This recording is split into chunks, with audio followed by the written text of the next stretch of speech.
santé financière et économique d'un pays dépend de la santé physique de la population.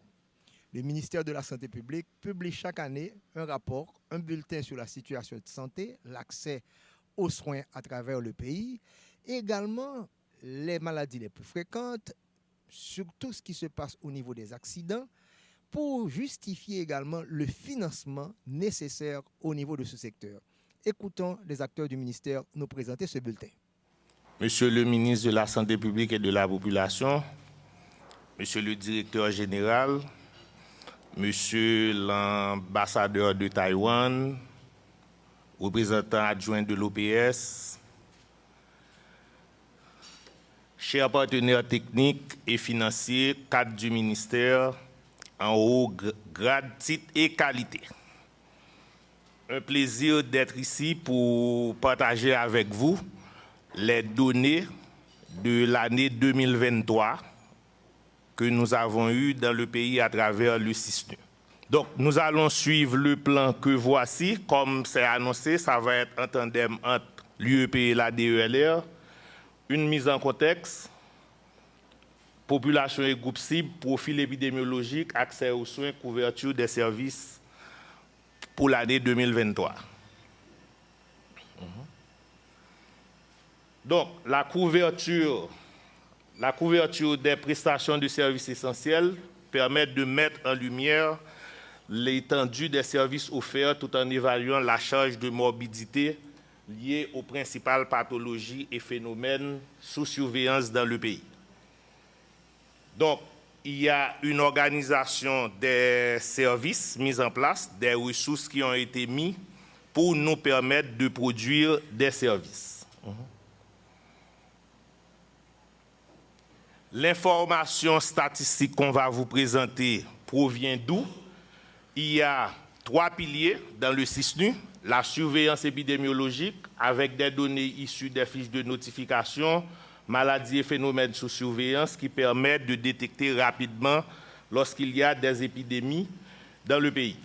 Les statistiques de services qui proviennent des rapports mensuels que toutes les institutions du pays envoient au département et les départements font la saisie et à partir du compte que tout le monde peut avoir pour le CISNU, on peut voir le rapport de chaque institution du pays, quel que soit l'endroit où l'on se trouve. OK. Donc, on va commencer avec, pour l'année 2023, il y a une estimation de la population que l'UEP a fait à partir des sources de données de l'IHSI. Donc, il y avait 12 181 686 personnes recensées dans le pays, d'après cette estimation. Et si vous voyez bien ce tableau, l'indice de masculinité dans le Grand Sud et le Centre est plus élevé par rapport aux autres départements. Donc, ce qui voudrait dire qu'il y a beaucoup plus d'hommes à vivre dans le Grand Sud que de femmes. Et dans les autres départements, dans le Grand Nord, il y a plus de femmes que d'hommes. Distribution de la population par groupe cible. Donc, pour les différents programmes que le ministère met en œuvre, nous utilisons, en fonction du recensement qui a été fait, des groupes cibles spécifiques qui nous permettent d'avoir les chiffres de base pour planifier les résultats que nous attendons. Les enfants de moins d'1 an, c'est 2,24%, ce qui fait 272 870. Les enfants de 1 à 4 ans, 1 132 897. 6 à 59 mois, c'est 9,95% de la population. Les enfants de moins de 5 ans, c'est les enfants de 6 à 50, en fait, 9,95%. Femmes de 15 à 49 ans, c'est 24,5% de la population. Et les femmes enceintes attendues, c'est 2,8% de la population, ce qui voudrait dire qu'on attendait 341 087 grossesses au cours de l'année 2023. Et là, on va commencer avec la direction d'épidémiologie pour la surveillance et après, je reviens pour les autres données.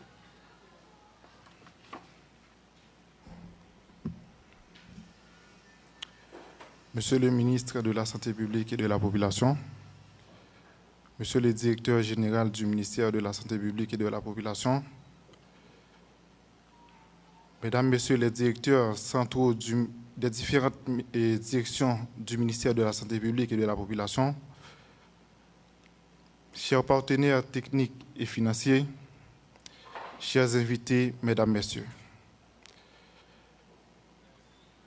C'est un plaisir pour moi aujourd'hui de vous présenter le profil épidémiologique de la population haïtienne pour l'année 2023. Mesdames, Messieurs, la production de l'information, le partage de l'information s'est avéré crucial en matière de surveillance épidémiologique. Que ce soit pour faire la détection de manière précoce des épidémies, que ce soit pour évaluer l'efficacité des différentes interventions en matière de surveillance épidémiologique, que ce soit pour orienter les politiques en matière de santé publique. Mesdames, Messieurs, le rapport que nous allons présenter est le travail, je pourrais dire, acharné de la direction d'épidémiologie des laboratoires et de la recherche.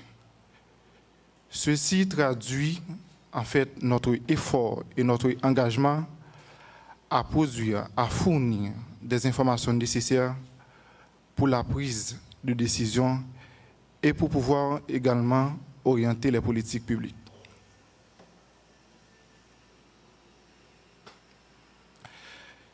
Dans ce schéma, on vous présente le réseau national de surveillance épidémiologique qui est un véritable canal de transmission des données.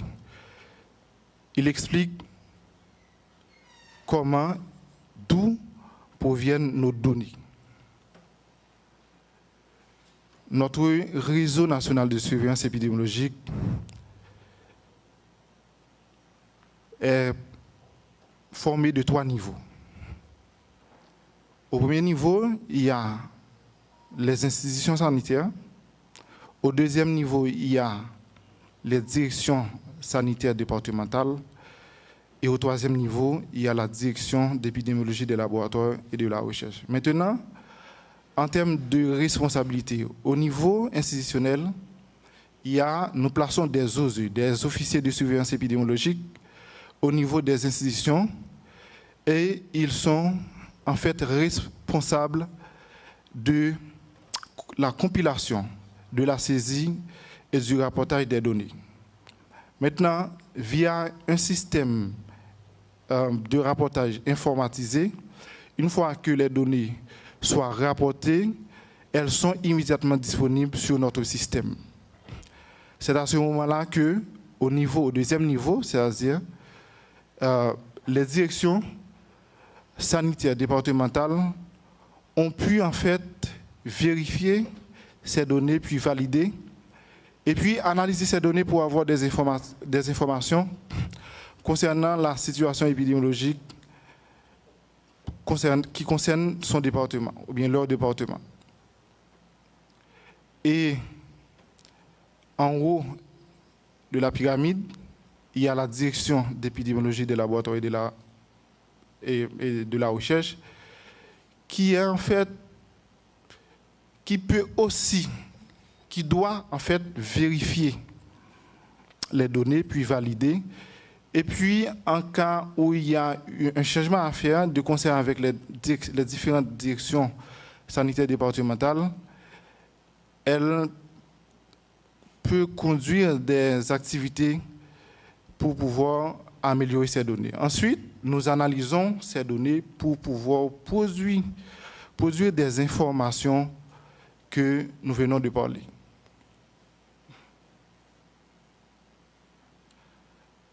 Actuellement, nous avons un ensemble de maladies et de phénomènes que nous suivons. Ces maladies et phénomènes ont été choisis, en fait, sur la base de certains critères clés qui sont affichés ici. Premier critère, ces maladies à un lieu épidémique et de pronostic sombre.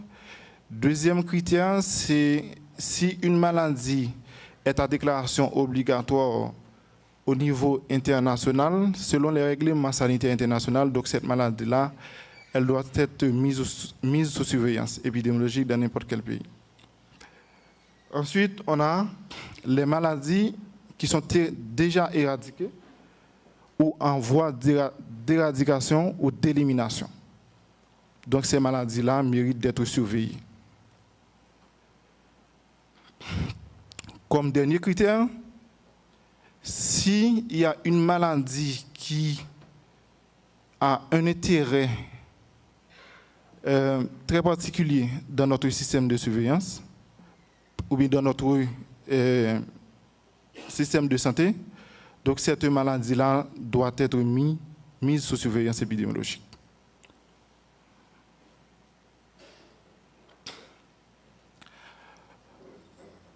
Ce tableau présente l'ensemble des maladies et phénomènes sous surveillance épidémiologique, mais de manière regroupée.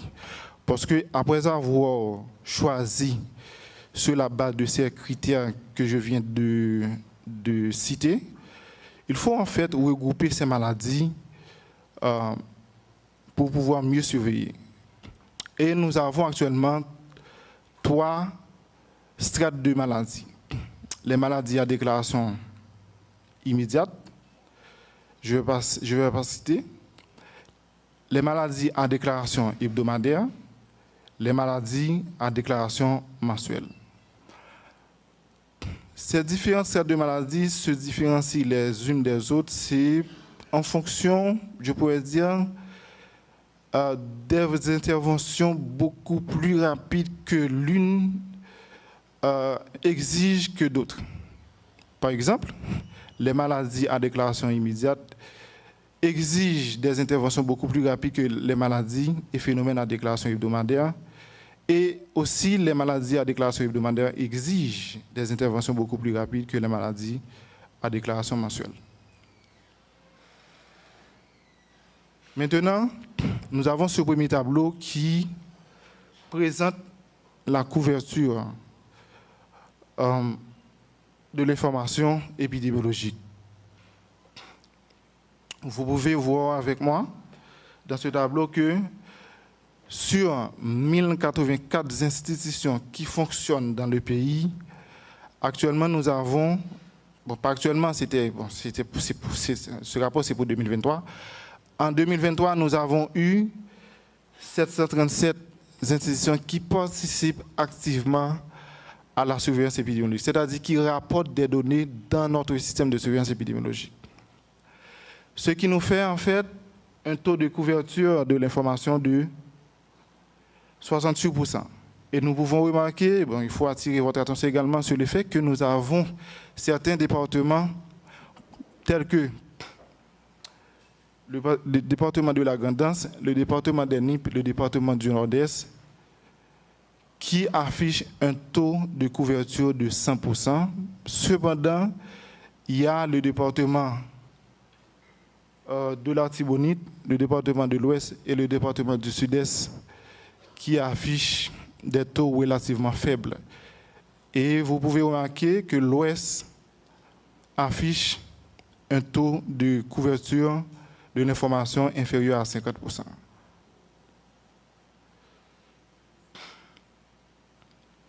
Ici, ce graphique, ce tableau et graphique combiné nous montre l'évolution des différentes strates ou l'évolution par strate de maladies et phénomènes en termes de fréquence. Comment évoluent ces maladies et phénomènes. Maintenant, pour l'ensemble des maladies et phénomènes à déclaration immédiate, qu'est-ce que nous pouvons remarquer là? Nous pouvons remarquer globalement qu'il y a une tendance à la hausse depuis 2018 jusqu'à 2023. Même si, au cours de cette évolution, il y a une accélération beaucoup plus rapide depuis 2020. Et pour les cas de maladies et phénomènes à déclaration hebdomadaire, il y a deux tendances à observer. Une première tendance à la baisse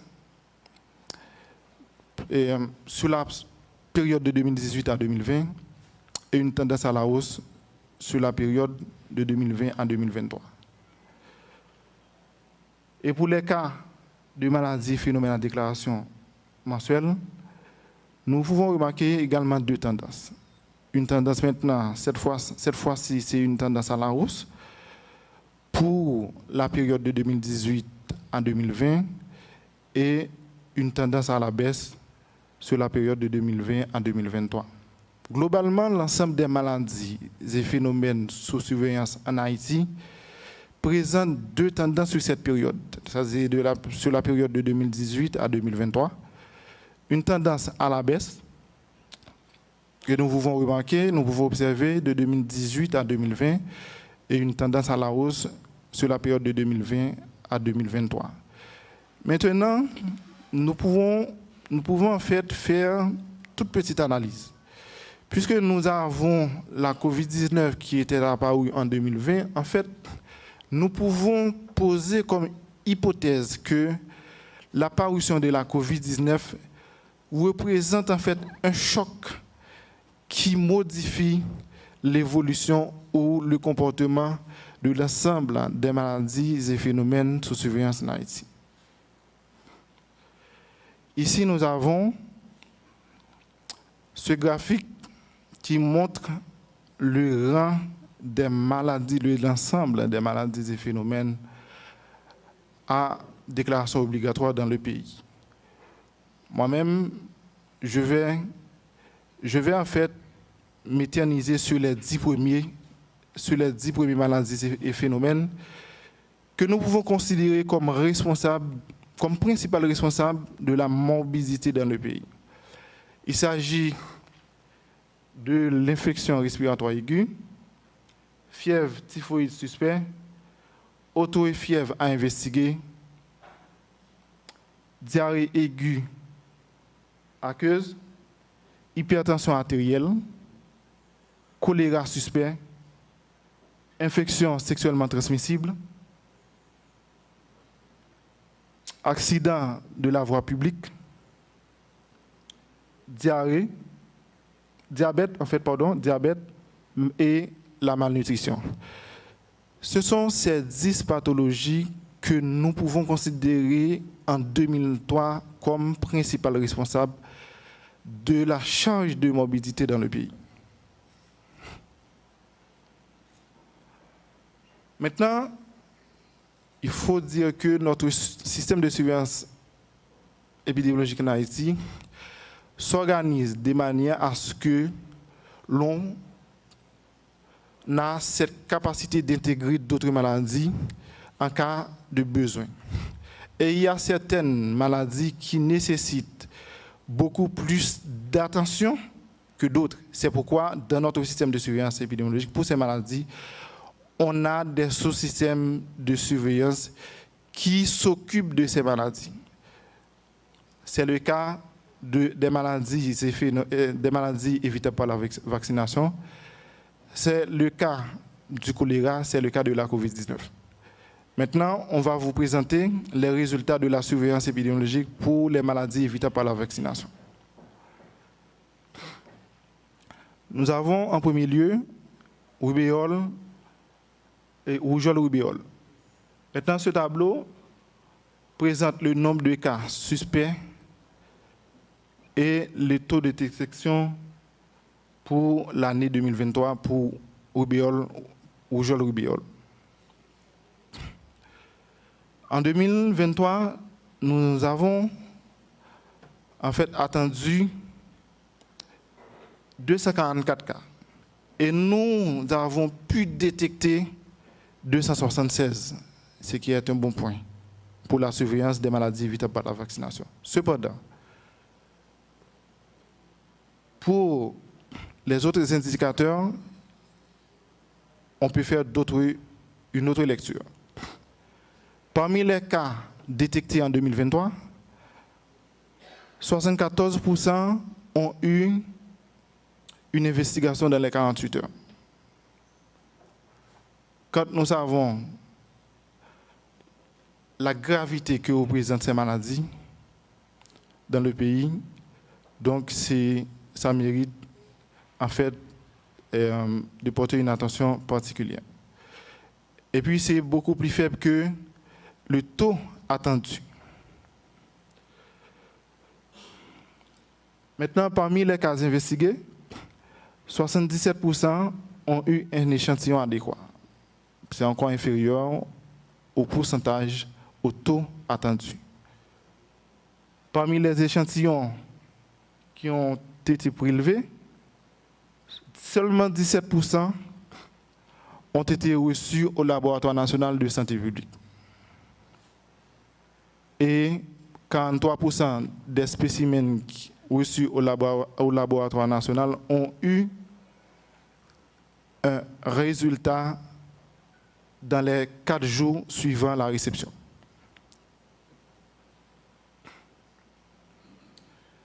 Maintenant, pour le paralysie flasque aiguë, on avait attendu 39 cas et on a pu détecter 11 cas. Et parmi les 11 cas détectés, 82% ont eu une investigation dans les 48 heures suivant la détection. Et parmi les cas investigués, seulement 9% ont eu un échantillon adéquat et 0% et aucun de ces échantillons ont été reçus au laboratoire national.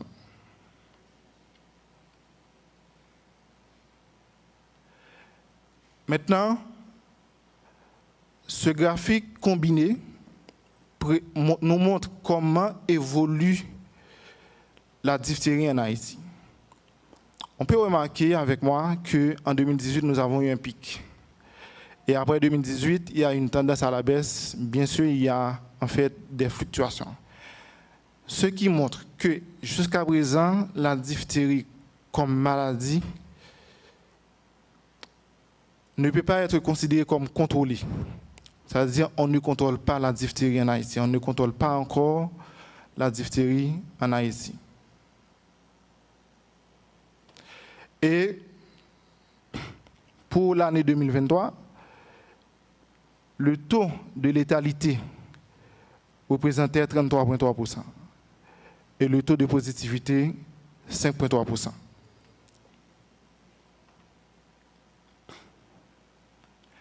Maintenant, pour le décès maternel, c'est quoi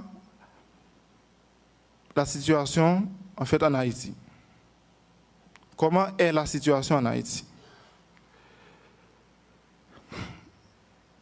Pour 2022, on a eu 46 décès maternels.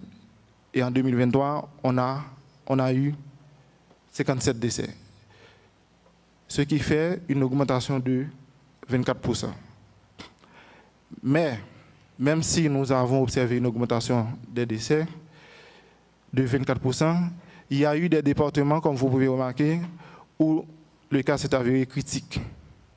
Tel est le cas de l'ENIP, 700%, l'augmentation. Le Nord-Est, 800%, l'augmentation des décès. Le Nord-Ouest, 200%, l'Ouest, 117%. Donc, c'est important d'aller voir ce qui se passe là-bas.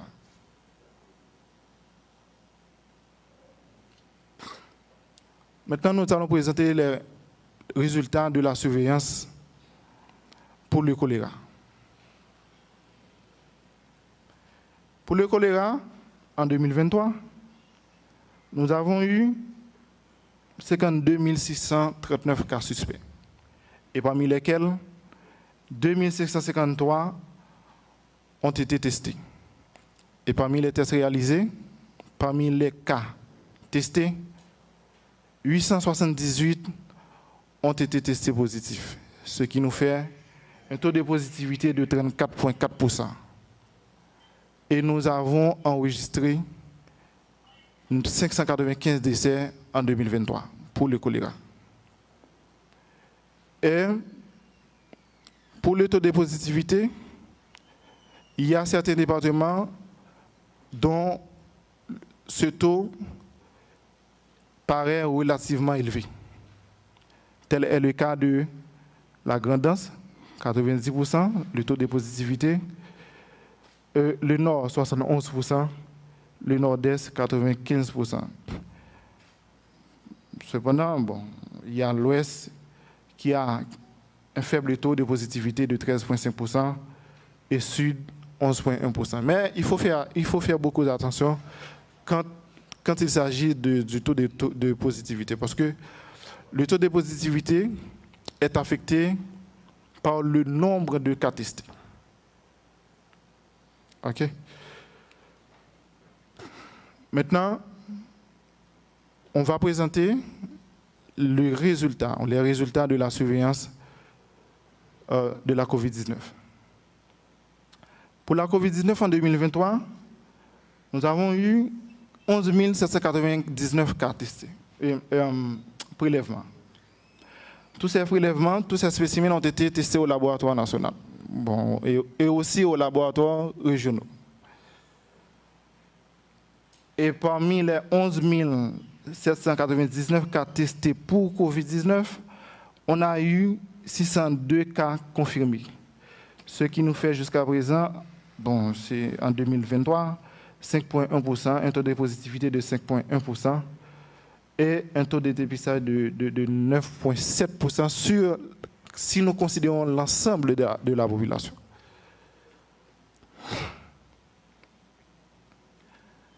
Et ce graphique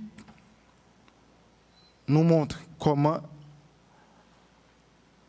la COVID-19 évolue sur la période de 2021, 2022, 2023.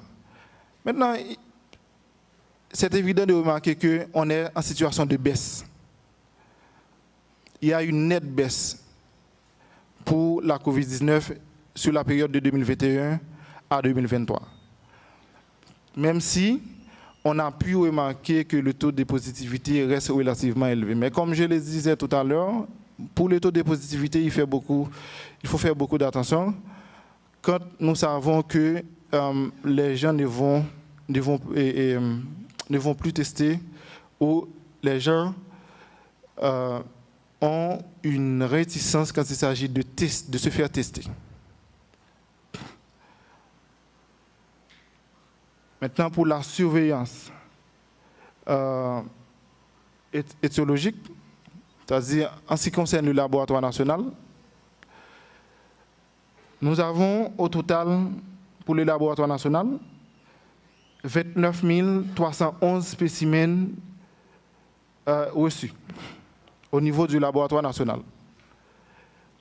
Et on a eu 66 694 tests réalisés.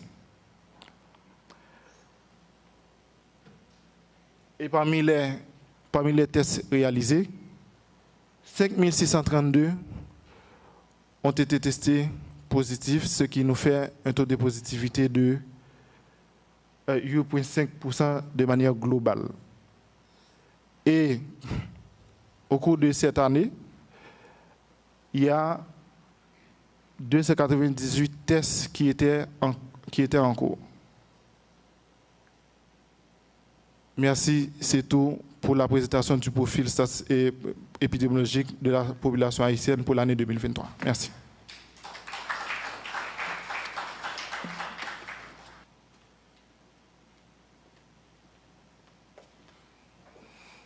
Donc, nous allons continuer avec la santé reproductive et sexuelle.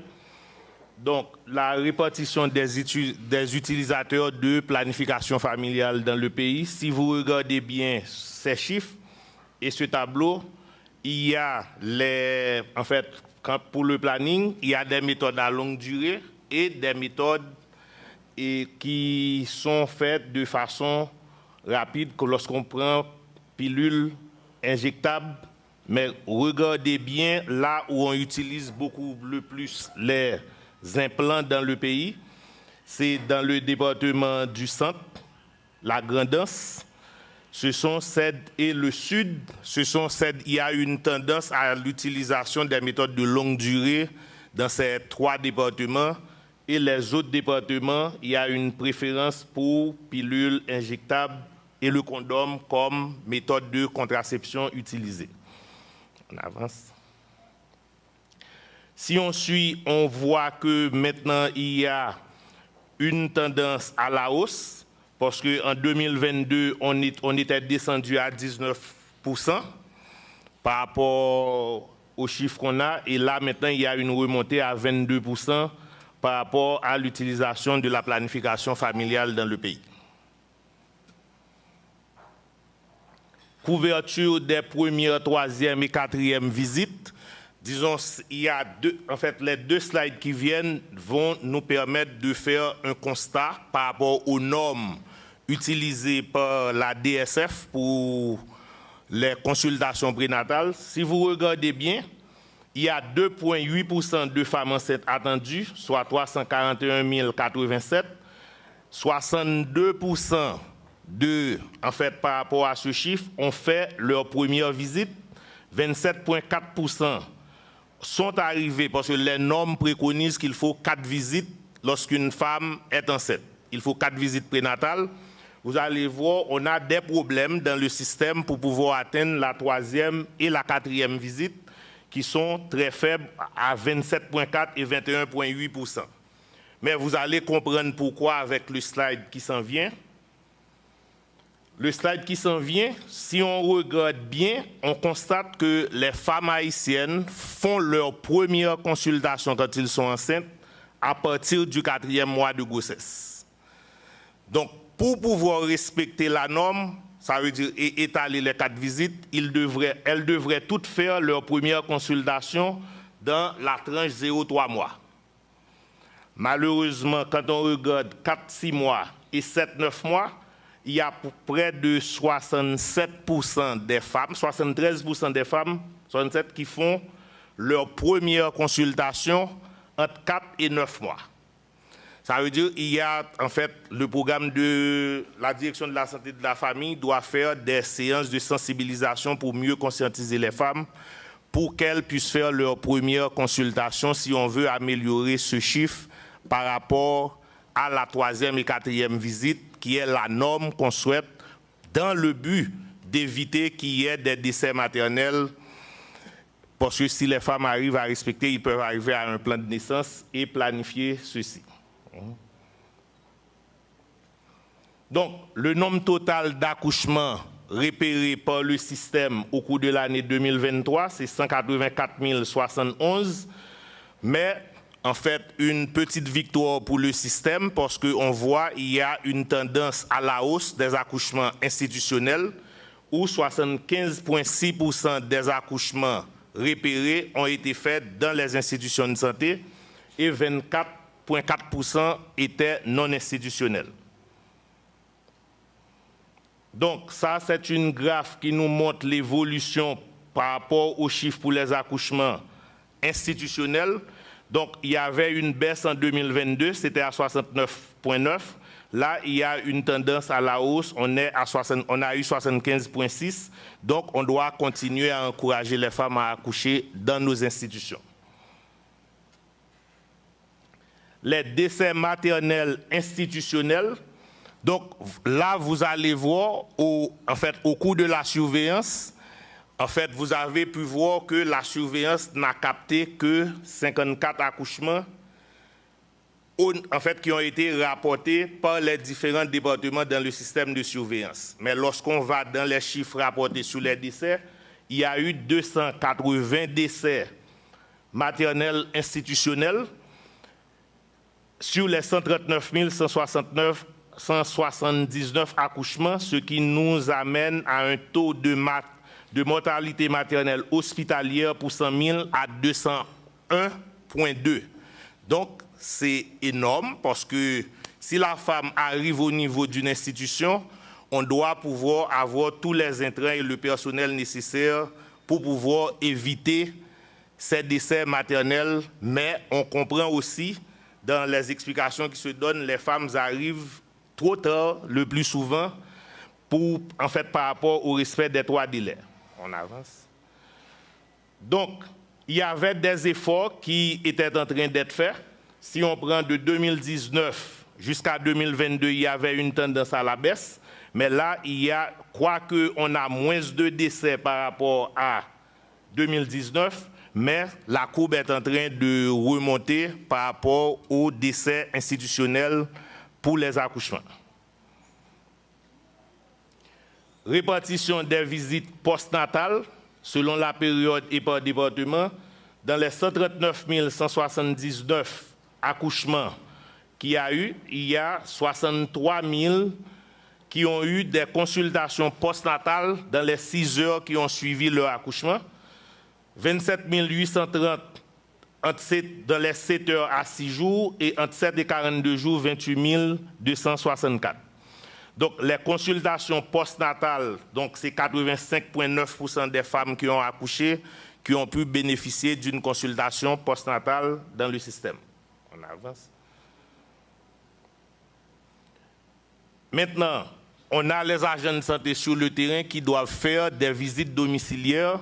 Il y a 62 925 femmes de ces 139 000, donc c'est très faible, qui ont reçu, soit 45,2% qui ont reçu une visite domiciliaire par les agents de santé.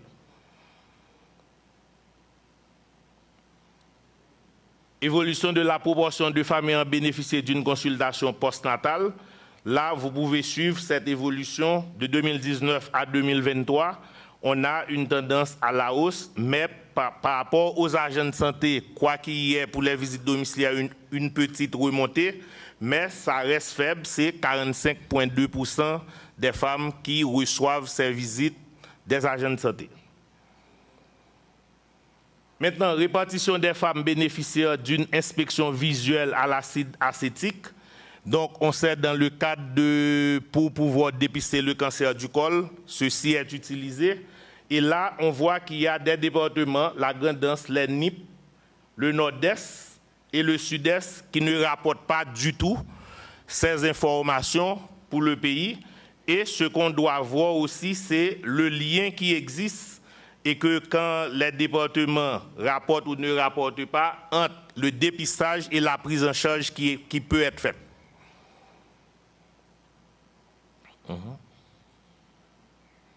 OK. Répartition des enfants de moins de 5 ans pour la première fois dans un programme de surveillance nutritionnelle par département. Enfants vus pour la première fois dans un programme de surveillance nutritionnelle, c'est 668 895 sur 1 425 257 enfants de moins de 5 ans qui existent, soit 23,2%, c'est un taux très faible. Répartition des enfants de 1 à 4 ans à qui on a administré l'albendazole, c'est 246 229 enfants, soit 17,3%. Donc, par rapport à la couverture vaccinale, si on suit par antigène, donc vous allez voir, il y a eu 90% des enfants qui ont reçu le BCG, 93% ont reçu rougeole rubéole. Pour le pentavalent, donc les chiffres sont relativement bons. On a un total pour le penta 1 de 104,9%, penta 3 96,6%, ce qui traduit qu'il y a entre la première dose un suivi qui est fait pour permettre que la deuxième et troisième dose puissent être faites. Polio 1 et polio 3, 97,3% pour polio 1 et 90% pour polio 3.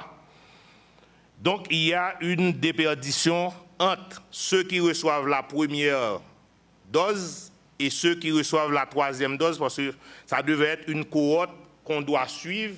L'enfant qui était venu une fois, le système doit pouvoir le retrouver pour pouvoir lui donner en fait les 3 doses, parce que sans les 3 doses, l'enfant n'est pas totalement couvert. Donc, on doit continuer à travailler sur la question de la déperdition par rapport au suivi des cohortes pour la vaccination. En fait, pour le rotavirus, c'est 95,4% pour la première dose, 85,2%, c'est la même réalité. On continue. Pourcentage d'enfants de moins d'un an complètement vaccinés, c'est 57,9%. Ça, c'est quand on prend tous les enfants et qui respectent la norme, qui ont reçu tous les vaccins pour dire que l'enfant est complètement couvert. Donc, le taux, c'est vrai qu'il y a eu une remontée, parce que les derniers chiffres qu'on avait avec les MUS, c'était 41%, on est à 57,9%. Donc, là, c'est les chiffres institutionnels. On attend qu'on ait les MUS pour avoir la vraie couverture, mais on doit continuer à faire des efforts pour arriver à avoir plus d'enfants complètement vaccinés et protéger les enfants dans le pays. Ça, c'est les chiffres par rapport aux personnes qui ont reçu les vaccins pour la COVID-19. Les 3 vaccins qu'on avait utilisés dans le pays, le Janssen, Pfizer et Moderna. Répartition des personnes testées pour le VIH qui connaissent leur statut. Okay? Donc, on a un total de 411 497 personnes qui sont testées avec statut connu. Et il y a 169 169 femmes qui ont pu avoir un dépistage en fait, quand ils ont fait leur consultation prénatale, disons dans une clinique prénatale, dans une maternité. Taux de séropositivité par département et par zone géographique. En fait, pour ces personnes testées, total, avec statut connu, il y a 13 940 personnes VIH positifs sur les 411 000 qui ont été testées, ce qui nous fait un taux de séropositivité de 3,4%. Donc, sur chaque 100 personnes qui étaient testées au cours de l'année 2023, il y a 3,4% qui étaient revenus positifs. En fait, ces personnes-là qui ont été testées positifs, ils ont 98% ont été enrôlés sous ARV.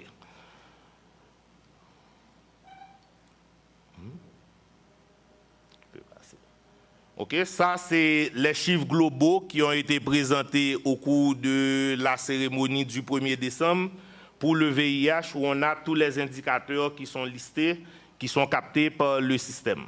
On avance. Donc, si on regarde bien la cascade, parce que nous savons qu'il y a des engagements qui sont pris, il y a une cascade pour le VIH-Sida, on constate que pour le premier, ok, bravo, on a eu des bons résultats, mais les 2 autres, on n'est pas encore là. Donc, il y a des efforts que nous devrions faire pour pouvoir arriver à avancer avec les 2 autres cascades, qui sont les personnes mises sous traitement, parce qu'une fois qu'on fait le dépistage de quelqu'un, on devrait pouvoir le mettre sous traitement le plus rapidement possible. Et ensuite, nous assurer que cette personne va changer en fait, par rapport à sa charge virale qui doit nous permettre de couper la chaîne de transmission du VIH. Par rapport à la tuberculose, il y a eu, au cours de l'année 2023, 10 847 cas de tuberculose dans le pays, 867 rechutes, total cas incidents dépistés 11 714. L'incidence de la tuberculose en Haïti, c'est 149 pour chaque 100 000 personnes. Une prévalence du VIH chez les patients TB qui est à 15%. Donc, les cas de tuberculose pulmonaire testés par GenExpert, c'est 11 714. Nombre de patients testés, c'est 5 375 par GenExpert. Un pourcentage de patients dépistés au GenExpert de 45,9%. Mais en fait, c'est important d'augmenter ce chiffre-là de dépister par GenExpert parce que ça permet de voir les personnes, les TB résistantes. On a vu qu'il y a eu 101 Parce que si on laisse ces personnes dans la nature, on ne les teste pas pour les mettre sous traitement, on peut arriver à une grande catastrophe dans le pays. Donc, on doit chercher à renforcer ces chiffres-là par rapport aux patients dépistés par le GenExpert. Nombre de patients testés pour le VIH, 10 127. Co-infectés TB-VIH, c'est 1389. Co-infectés qui sont placés sous ARV, 1184. Il y a 71 co-infectés de moins de 15 ans. Et nombre de co-infectés TB-VIH de moins de 15 ans sous ARV, c'est 56. On avance. Mais il y a une chose assez importante qu'on doit noter, parce qu'il y a une différence entre les personnes dépistées qui ne sont pas VIH positifs et les personnes dépistées, en fait, dans le cadre de la co-infection au VIH-TB. Si vous regardez bien, taux de guérison qu'on arrive à avoir, parce que le pays, bravo, Dr Milo, on a pu dépasser pour l'année 2023 le chiffre qui était prévu, en fait, les 80%, on a pu atteindre 85% de guérison terminée. Mais les personnes qui sont, en fait, co-infectées TB et VIH, c'est plus faible que les personnes qui sont juste une personne qui n'est pas infectée par le VIH, qui a la tuberculose, on obtient un meilleur taux de, en fait, par rapport au traitement.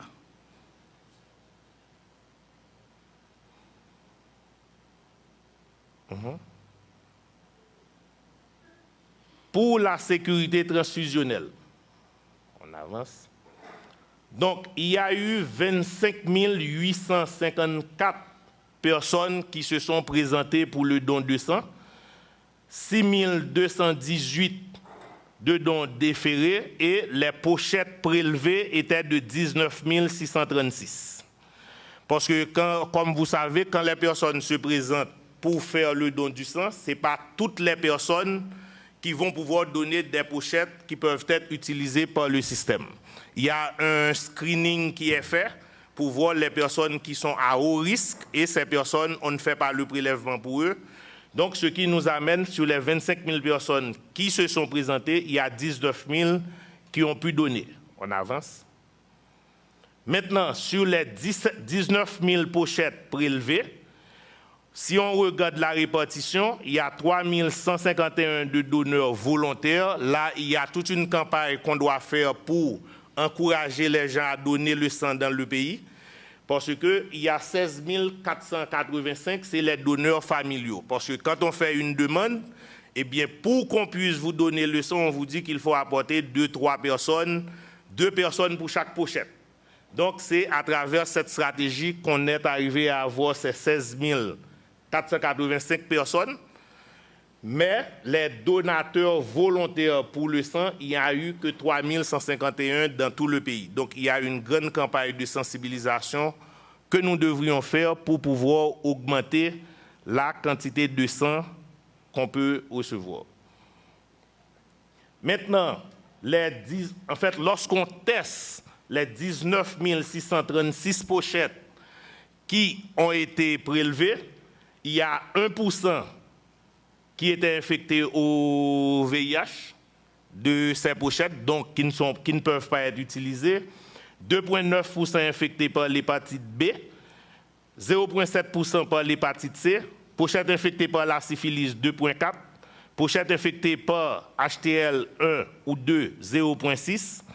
Donc, si vous voyez bien, il y a 92,5% des pochettes prélevées qui pouvaient être utilisées après le test. Donc, les examens de laboratoire sur les pochettes de sang prélevées sont extrêmement importants pour protéger la population, parce que si on donne du sang contaminé à quelqu'un, on voit les cycles de transmission des maladies qu'on peut avoir dans le pays.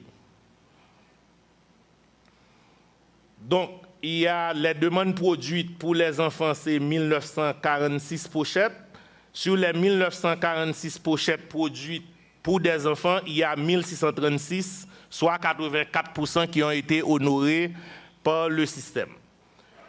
Pour Pour les adultes, il y a eu 32 000 demandes qui ont été produites pour réclamer du sang et on n'a pu satisfaire que 18 460, soit 57,7% des demandeurs qui avaient besoin du sang, mais on n'a pas pu répondre parce que, comme vous avez vu, on n'a pas eu la quantité de pochettes suffisante pour pouvoir couvrir toutes les personnes qui demandent.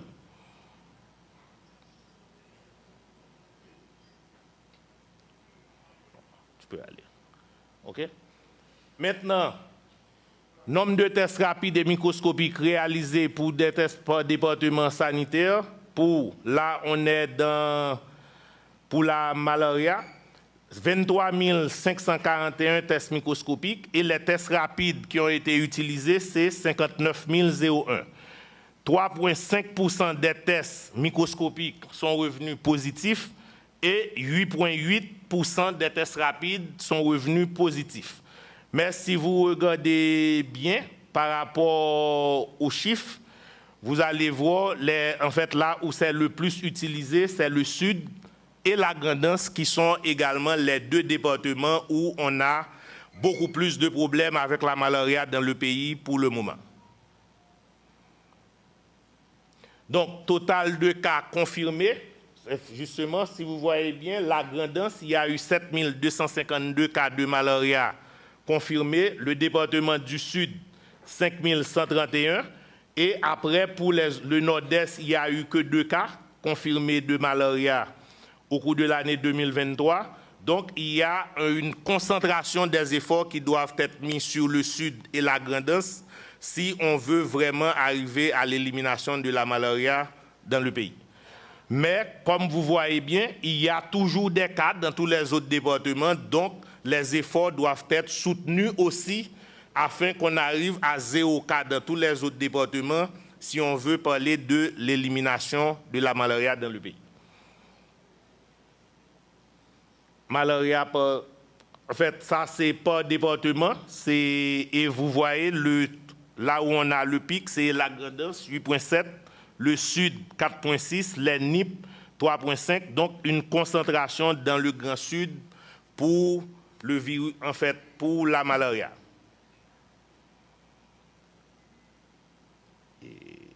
Taux de positivité par département au niveau national, c'est 8% pour Haïti et 15%. En fait, ça suit la même tendance par rapport au taux de positivité.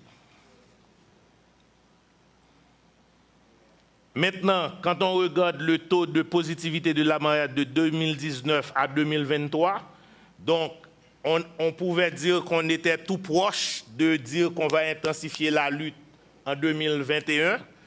En fait, on était arrivé à 2,4% pour tout le pays, mais dans cette époque, c'était la COVID. Dans cette époque, il y avait des difficultés de déplacement qu'on a commencé à avoir. Et on est remonté à partir de 2022 à 8,4. Maintenant, on est à 8.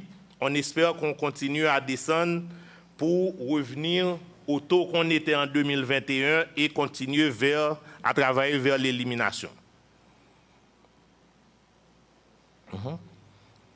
Non. Oui. Maintenant, là, c'est un panorama des institutions sanitaires qui existent dans le pays. Si vous regardez bien, la majorité des institutions qui existent, c'est des centres communautaires de santé et des centres de santé. Donc, les hôpitaux ne représentent 6,88%. Disons, pour les hôpitaux départementaux, c'est 0,94%. Donc, quand vous regardez vraiment la majorité des institutions qui existent dans le pays, c'est des centres communautaires de santé et les centres de santé, le plus souvent, sans lit. On avance. Maintenant, les propriétaires de ces institutions ou les types de partenariats qui existent. Donc, le secteur public a 34,21% des institutions pour le pays. Mix, donc un partenariat public et ONG ou privé, en fait, c'est ces institutions qu'on appelle des institutions mixtes, c'est 18,57%.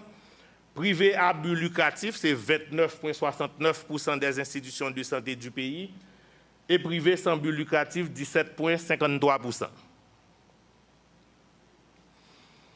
La répartition des institutions par département suit la population. L'Ouest, c'est là où on a le plus de personnes, c'est là également où il y a le plus d'institutions. En deuxième, on va voir l'Artibonite, où on a également le plus de personnes et le plus d'institutions. Donc la répartition des institutions suit plus ou moins la répartition de la population du pays. Maintenant, la répartition des lits d'hospitalisation, là également, ça suit plus ou moins la répartition de la population. Dans l'Ouest, on a 3564 lits. Dans le Nord, 837. L'Artibonite, 816. Et les autres départements, si on prend le NIP, c'est 135 lits pour le département. Le Nord-Est, c'est 147 lits pour le département. Donc, ça suit également la population de ces départements qui sont les plus faibles aussi pour le pays. Donc, quand on fait le ratio lit par rapport à la population générale, nous avons dans le pays 6,23 lits pour chaque 10 000 habitants. Donc, on doit faire des efforts pour ne pas tomber malade parce qu'il y a une compétition pour les lits. Maintenant, le personnel de santé recensé, il y a 43% du personnel qui se trouve dans le secteur public. Dans les institutions, les privés sans but lucratif, c'est 17%. Privés à but lucratif, il y a 26% du personnel prestataire de santé et le mix, 14%. Là, par contre, il y a, mais en fait, ça fait du sens, mais il y a beaucoup d'efforts qu'on doit faire. Parce que si vous vous rappelez, je vous ai dit, la majorité des institutions de santé sont des centres de santé et des centres communautaires de santé. Mais 59% du personnel actuel du système se retrouve dans les hôpitaux qui étaient une faible partie. OK, on avance. Maintenant, ça c'est, normalement, si on suit les normes de l'OPS-OMS, pour arriver déjà à satisfaire les besoins, parce qu'il y a 2 normes qu'ils ont mis.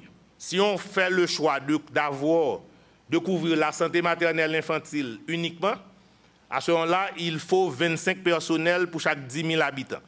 Mais si on vise, et c'est ce que nous tous nous visons, la couverture sanitaire universelle, il faut 45 personnes pour chaque 10 000, 45 prestataires pour chaque 10 000 habitants. Et nous, malgré que dans nos calculs, parce qu'elles sont utilisées dans le système, dans les centres communautaires de santé, on a les auxiliaires infirmières qui interviennent, malgré qu'on les ajoute, ça ne nous fait que 9,7% personnel pour 10 000 habitants. Alors que comme on vise la couverture universelle, on devrait avoir 45 pour chaque 10 000 habitants. Par rapport au financement, là c'est un scoop, mais parce qu'on va publier les comptes nationaux de santé d'ici janvier 2000 pour l'année 2019, 2020, 2020, 2021. Mais ça, grosso modo, je vous donne le chiffre des dépenses de santé qui ont été faites pour ces années, mais on va rentrer dans les détails lorsqu'on va publier les comptes nationaux au cours du mois de janvier.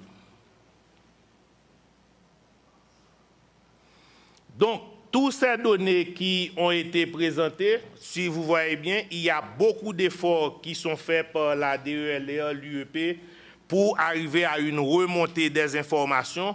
Donc, au niveau du pays, 97% des rapports attendus sont disponibles sur le système. Ça veut dire qu'il y a une bonne performance par rapport à une bonne connaissance de la réalité des différentes institutions. On doit continuer cet effort pour continuer à avoir les données. Et maintenant, le combat qu'on doit poursuivre, c'est de pouvoir utiliser ces données pour la prise de décision tant dans les allocations budgétaires, en fait, et pour suivre là où en fait les problèmes que la population a et faire des interventions qui correspondent aux besoins réels de la population. Donc, les limitations en fait du rapport et du système globalement. Donc, on a fait face à cette montée de l'insécurité et fermeture forcée de certaines institutions sanitaires qui n'ont pas pu rapporter au cours de la période. Les données des cabinets médicaux et certaines institutions des zones rouges n'ont pas été prises en compte parce que, comme vous savez, il y a un combat qu'on doit mener pour pouvoir avoir les données des consultations qui sont faites dans les cliniques privées. Pour le moment, ces données restent au cabinet des médecins. Ils ne sont pas encore incorporés dans le système pour qu'on puisse avoir à ces informations de toutes ces personnes qui font des consultations en privé. Donc, il y a certains problèmes qui sont liés à la complétude, promptitude, donc l'exactitude des données rapportées par les institutions, parce qu'au niveau de l'UEP, on fait les analyses des données et on fait des feedbacks au niveau des départements pour que eux, ils puissent voir là où il y a des incohérences et à au moins 2 fois l'an, on essaie de faire des travaux avec eux pour améliorer la qualité des données dont nous disposons. Donc, en conclusion, je vous dirais qu'il nous faut améliorer la qualité des données que nous avons, promouvoir l'utilisation de ces données probantes pour la prise de décision et nous souhaitons poursuivre avec l'alignement qui commence de nos différents partenaires techniques et financiers pour qu'on arrive, pour que tout le monde puisse utiliser que les données qui sont dans le SISNU. Si vous avez besoin de code d'accès, n'hésitez pas à envoyer un email à l'UEP. Vous pouvez avoir les codes d'accès pour aller vérifier les données et accompagnez-nous. On veut éviter qu'il y ait des systèmes parallèles qui rapportent des données. Donc, alignons-nous et à partir sur la base de ces données, pouvoir prendre les bonnes décisions et influencer les décisions dans le système. Donc, on a pu faire la citadelle. Il fut un temps. On peut, si nous nous tous mettons ensemble, arriver à avoir un système de santé qui fonctionne, où chacun prend ses responsabilités en fonction de ses compétences, en fonction de sa position, où tout le monde puisse avancer ensemble pour qu'on puisse sauver la population. Notre mission n'est pas autre que de sauver des vies. Merci.